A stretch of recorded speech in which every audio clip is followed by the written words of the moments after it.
кичинекей акындык жагдайым апамда болгон. Апаман кичине мага өтө окшобойбу, анан кичинеден ыр кошуп жүрүп, анан кийин акыры ийгиликке жетип, кыялдарга кол сунууга эч качан кеч болбойт. Болгон адамда өзүнө болгон ишеним болуусу зарыл. Барниса Набиева да дал ушул ой менен мындан 2 жыл мурда бала кезинен максат кылып келе жаткан акындык өнөр менен алектене баштаган. Ар бир адам баласы өз өмүр жолун кызыктуу болсуу үчүн өз аракет жасоосу керек деген каарманыбыз буга чейин үй жумуштары, бала тарбиясы менен алектенип, кээде гана убакыт болгон кезде ыр саптарын кагаз бетине түшүрүп жүргөнүн айтат. Жок, мен бала кезимен жазып жүргөмүн. Анан эми турмуштун жагдайына карап, ошо бала чака багуу менен, анан 17 жыл чабандын жубайы болуп, тоо ташта жүрүп, анан кийин жолдошум өтүп кетти, 4 жыл болуп калды. Анан жолдошум өткөндөн кийин анан ош жергесинде ошо балдар кыздарым менен келип жакындап буякта.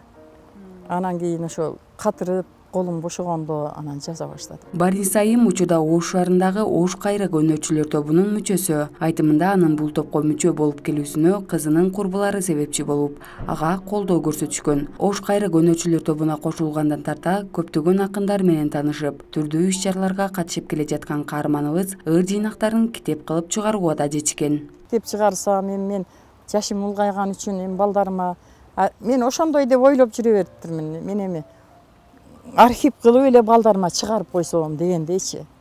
Анан кайра жанагы кыз ошентип неме бергенден кийин, жок мен улгайып калдым да, эми китебимди чыгарып коеюн деген максатым бар десем, жок, жакшы жазат экенсиз.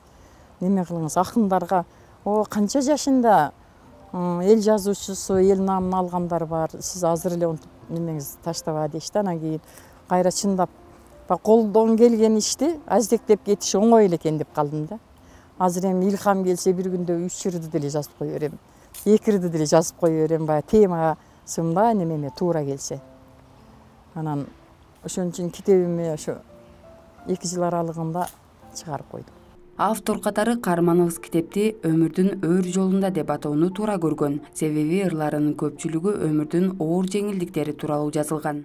Кыргыз кызы элесим, чоң акындын катарында эмесмин. Кыргыздын бир кызы жүрөт элесим, 65 ашуусунда баратам, улгайсам да балдарыма керекмин. Обонум жок, ырларым бар ырдаган, окубаса арман кылат кыйлажан, сөз төркүнүн ырдын гүлүн теремин, ыр жаратып өзүмдү өзүм сыйлаган. Жөндөмүм бар, жөнөкөйлүк издеген, көрө албастык жаман сөздү билбеген, каалаймын мен бардыгына ийгилик, сөз кадырын, тил кадырын түптөгөн. Күн сайын ыр жазып аларды элиме бөлүшсөм деген аруу тилек менен өмүр сүрүп келе жаткан Барниса айым алдыда дагы да көптөгөн ийгиликтерге жетип, салмактуу китептерди чыгарып, кыргыз адабиятына чоң салым кошууну максат кылып койгон.